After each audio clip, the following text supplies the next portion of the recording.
to court does not show up for court, or for trial, really, the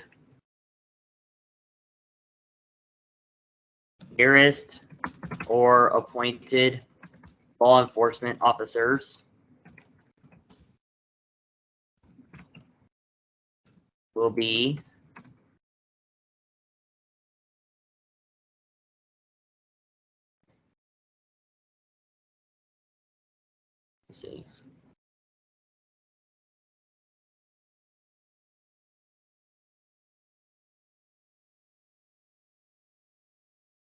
sent to the current locations or the residence of the political party official members,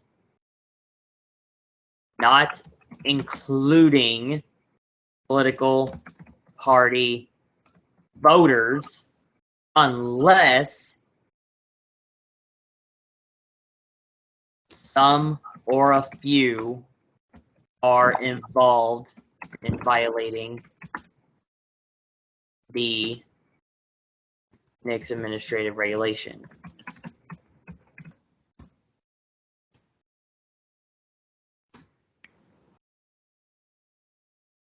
The level of violating NICS administrative regulation, chapter 1, sections 1 and 2.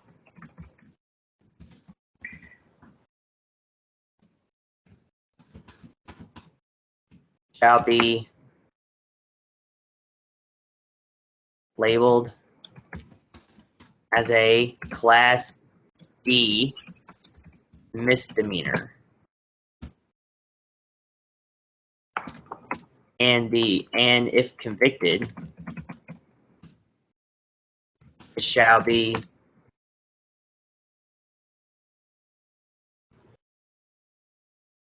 properly enforced.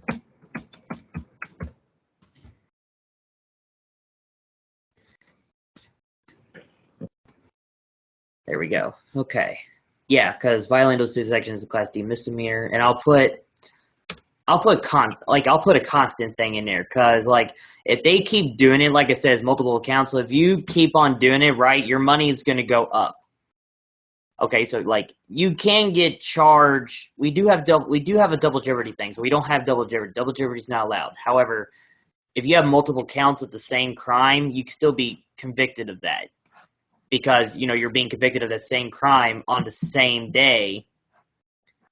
Right, you're on the same day, like multiple counts. Like you got 5 counts of gerrymandering. Like we can do that in one day. It's not just, oh, you committed this crime 5 times, but we're only going to treat it as one. That's not how it's going to work. So I am going to enforce this, and I'm going to decide the count. Let's see. Chapter 5, it says,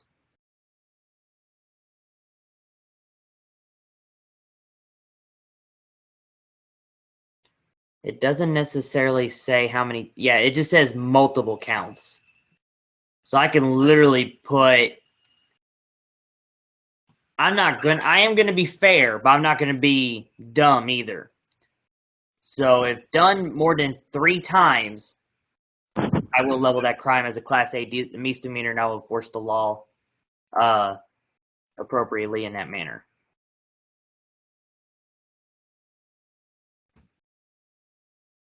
If the political party official members are charged 3 times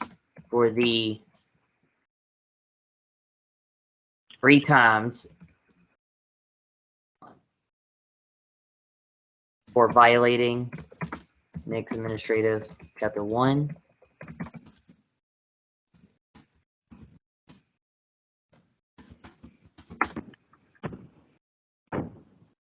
in 3 counts it shall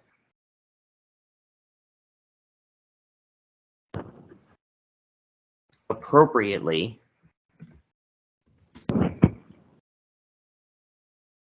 be deemed as a Class A misdemeanor, and the law shall be enforced appropriately.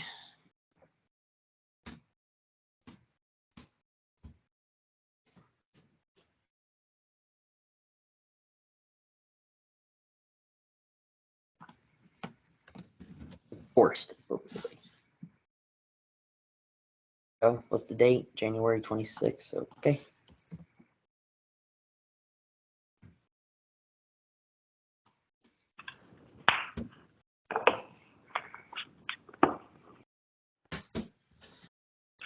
Sorry.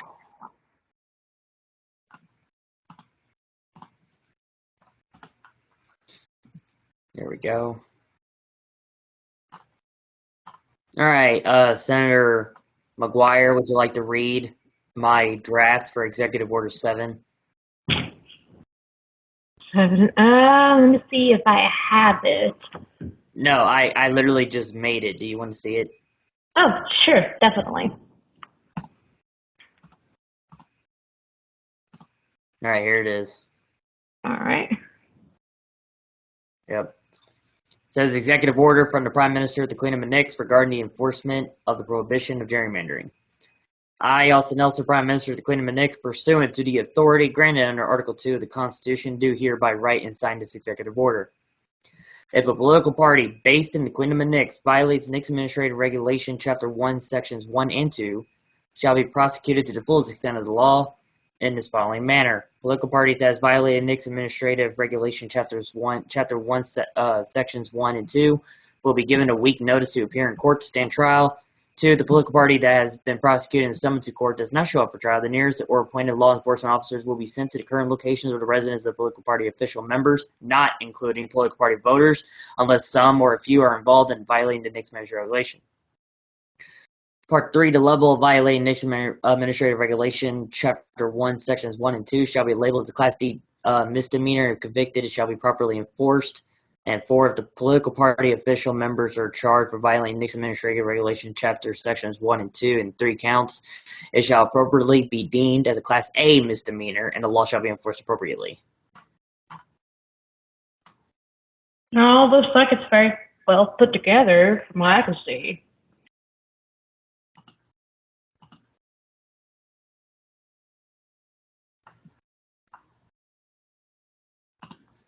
I feel like I screwed up somewhere. I don't think you have yet.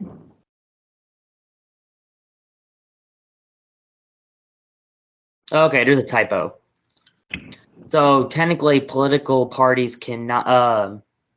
It's kind of impossible for them to violate Section 2, but Section 1 is what they can violate, and then we have to, punish them for violating that. But the Section 2 part should be going towards the local government officials. Mm-hmm. So I need to make a Part 2 for that on this Executive Order, and then Executive Order 7 will be official this time. So let's do that.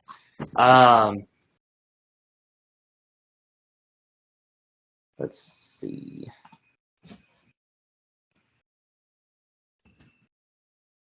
So instead, I'm going to make these letters instead of numbers. There we go.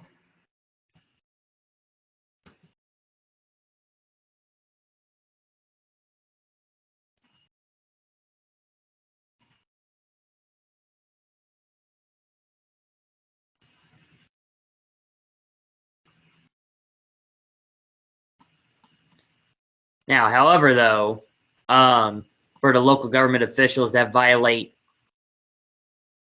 Section 2 of NAR 1, it will still be a Class D misdemeanor. Both of these regulations will definitely be labeled as a Class D misdemeanor, and if multiple counts, definitely a Class A, if not a felony. It shouldn't really be a felony anyway. But you never know. Okay, so let's make part 2 now. Okay.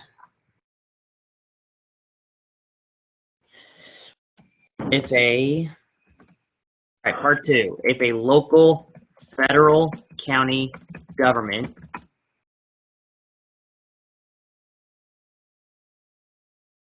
decides to, what's the word?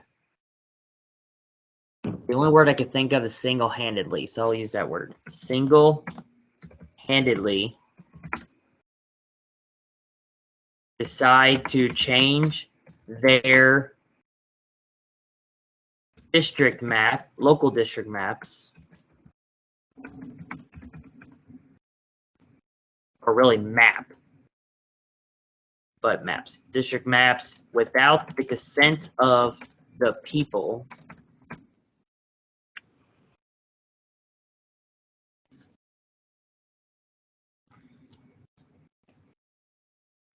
the following methods for the enforcement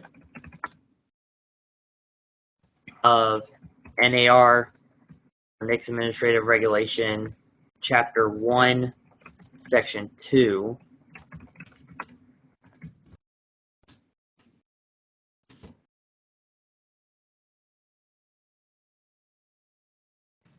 shall be as follows.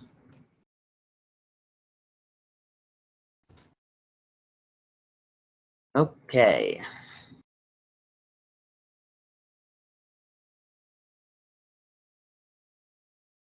The local, federal, county officials will be given a notice, week notice, to appear in court to defend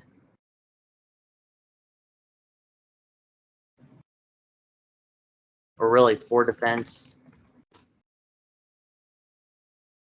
against prosecution for violating Next Administrative Regulation, Chapter 1, Section 2.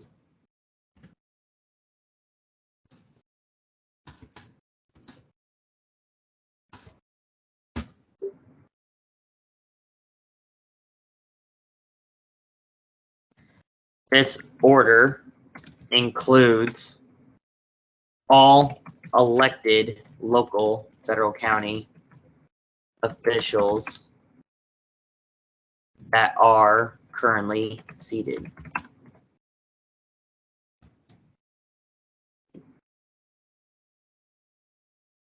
If a local, federal, county official, or officials, plural, does not appear in court for the trial, an officer of the law will be sent to retrieve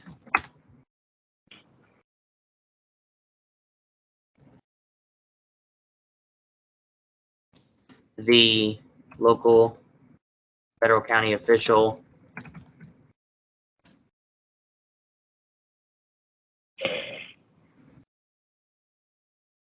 to be delivered to the courthouse. I'll go with courthouse. Why not?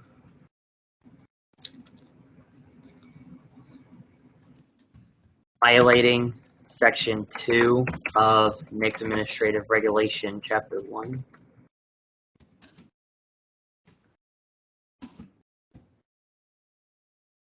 Is deemed a Class D misdemeanor.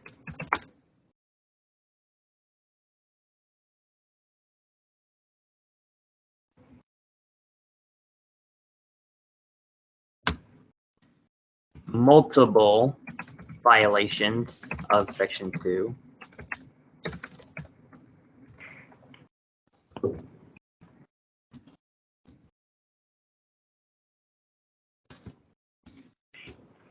will be deemed a Class A misdemeanor. But the only issue is if they are elected into office, I can't just arrest them while they're in office. So that's going to be the other issue there. Okay, so I literally just thought of that. Oh, okay. Well, if that is the case, my executive. Well, no, hold on a minute.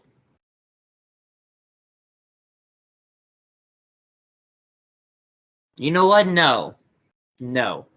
Queen is not the United States. And the federal counties don't have their own sovereign constitutions to protect any of their local officials from arrest. An actual arrest of an actual crime, anyway. So therefore, they do not need an impeachment. However, it will cause a little bit of turmoil in the federal county because one of the people that they elected is no longer working. So, with that said, we will probably have to we're still going to do misdemeanors and whatever, but I'll let the judge decide on, okay, you're going to be charged with a misdemeanor now, and because of you being an elected official, we're going to see what to do and whatever. So I'll let the judge decide on that part. My job is just to bring him in. So, okay.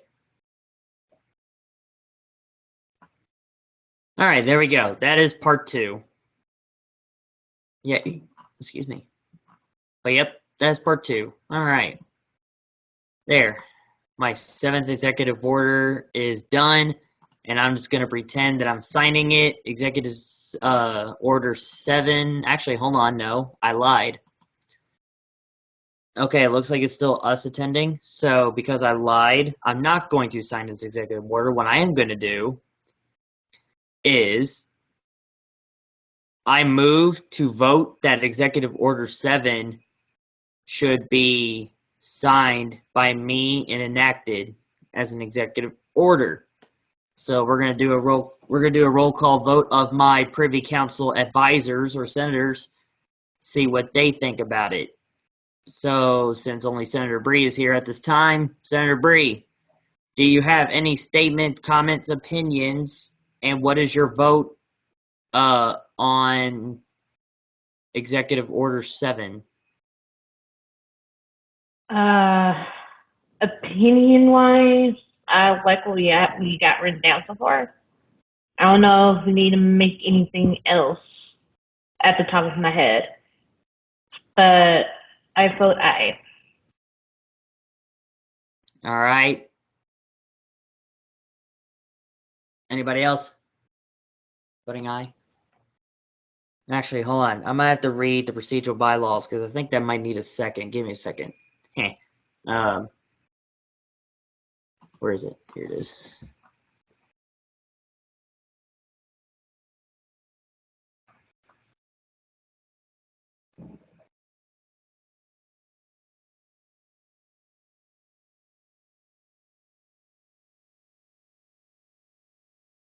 Okay, technically this would be an introducing. This will be an introduction. That's the word. This should be an introduction. So I'm introducing the 7th executive order, and I need a second for it to be introduced. Do I have a second?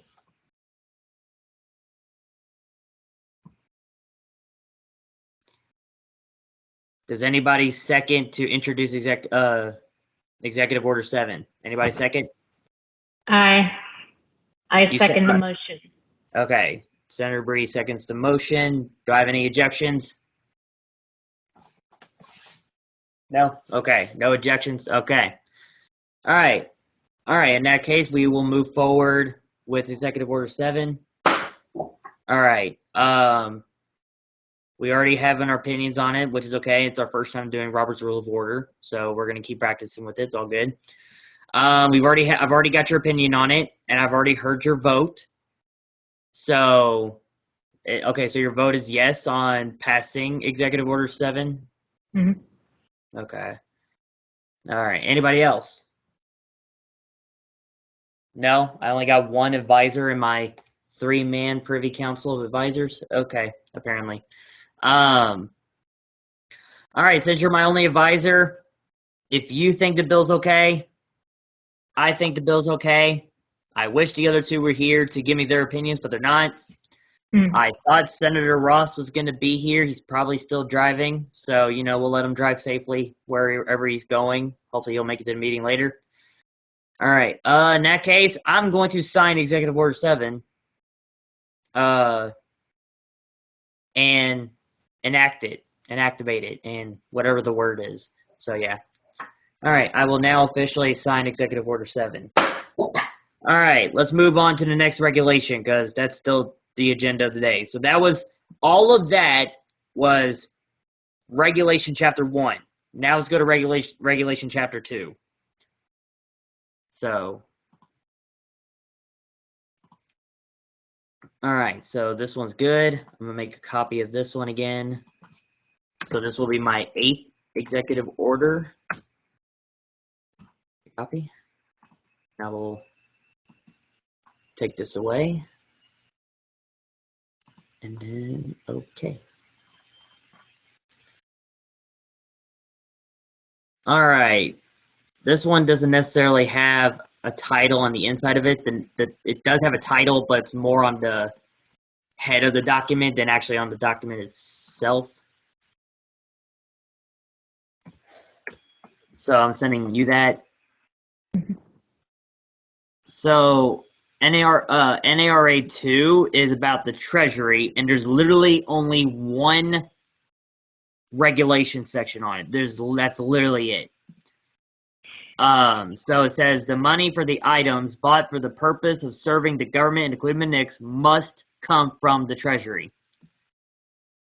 And I am pretty positive that none of my executive orders I currently have involve that. So let's see. Let me go to my Robert's Rule of Order here to make sure I'm doing everything right.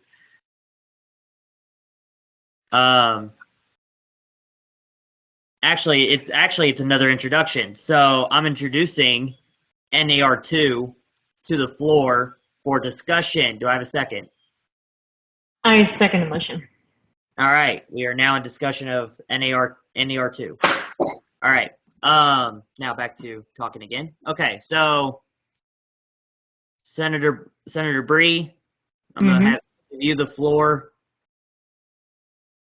How should I have a lawyer or an officer of the law to enforce this regulation? In relation to the Treasury that comes with this? Yeah. Okay, let's see here. It says the money for the items bought for the purpose of serving the government equipment mix must come from the Treasury. So it does sound vague. I won't lie to you. I'm the one that made it, but it does sound vague.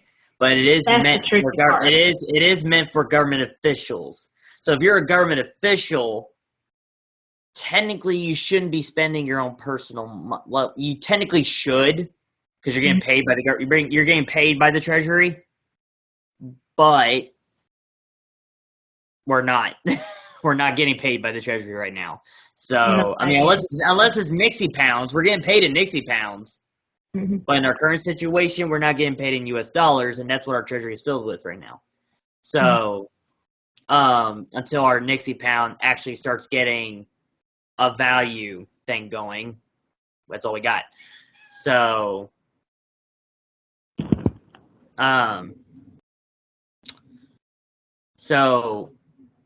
but yeah, go on. I'm interrupted you, but go on. How should I enforce the law? It could definitely let's see here. As long as it's NICS related stuff that the government can profit from, I think it should be okay. It depends on like how much you're spending and what kind of stuff you're getting. that would involve NICs. But if they break that rule, I figure out it could be written off as a demeanor, and maybe the first time they'll get a warning, but if they get a second time, I guess we could fire them from their job as in their role of NICs, basically. Maybe it's me just guessing right here. My mind went blank, but that's the idea that kind of popped up in my head a little bit. Well, here's what I'm thinking. Because again, it's I won't lie to you. Even though I'm the one that made this regulation when it was a bill, it is vague. I'm not gonna lie to you. It wasn't vague to me at first. It is vague to me now. So now I'm seeing the vagueness. But literally, all it says: the money for the items bought for the purpose of serving the government and the Queen of Nix must come from the Treasury. That's all it says. So, but of course, I'm probably going to have to propose another bill to amend to that specific section and say government officials and not everybody. So maybe it needs to be a whole lot more specific. Yeah, I did not realize how vague it was when I passed it, but or when we passed it. So I was thinking as to start off, if anybody like abuses the power that was given with the idea of the Treasury. Like I said, they could be written off with a demeanor as a warning. And we just kind of like level up that level of warning if they kept doing it instead of listening to us. And in the end, if it gets big enough, we could just fire them from their official government job. Oh, right. I was meant to continue what I was saying. No, so again, that's a good idea, but what I was trying to continue, and my mind went blank, and I totally forgot about what I was continuing on. That is a good idea. However, because of how vague that section is, everything you said, we can't really do because of the vagueness of that section in that regulation. So, here's what I think we should do. And I want to know if you're okay with this, because it has to go by your advice. I mean, I don't have to follow it, but I wanted to go by my whole council's advice, not just you. No offense. I wish the other two were here to give me more opinions, but apparently they don't want to come to work. So, but it's fine. Well, that's okay, because all three of you are no longer going to be in the legislature real soon anyway. Surprise. Well, maybe some of you. We'll see what happens, but no. Okay, so what I think we should do is I'm going to make my executive order, my 8th one, say that whenever a government official spends money on an item for the Queen of Nix, either me or an executive officer, which could be you, could be Ivar, could be Ross, if me or another executive officer spends, like if you spent money on something, or Ross spent money on something, I spend money on something, then we go to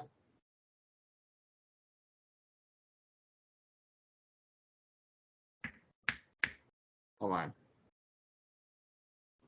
Then we go to the Queen. No, we do not go to the Queen. We do go to the future House of Representatives. We do go to the future House of Representatives. That is what it's going to be called now, by the way. We do have to go to the future House of Representatives. Here's why. Because it'll have to be included as a budget bill. Because we're spending money from the Treasury. It will be considered spending, but it's actually going to be reimbursement. Because if you're spending, say, like Senator McGuire, say if you bought me another gavel, or you bought the queen another gavel, or you just bought the queen a fancier crown than what we gave her. Mm. Okay,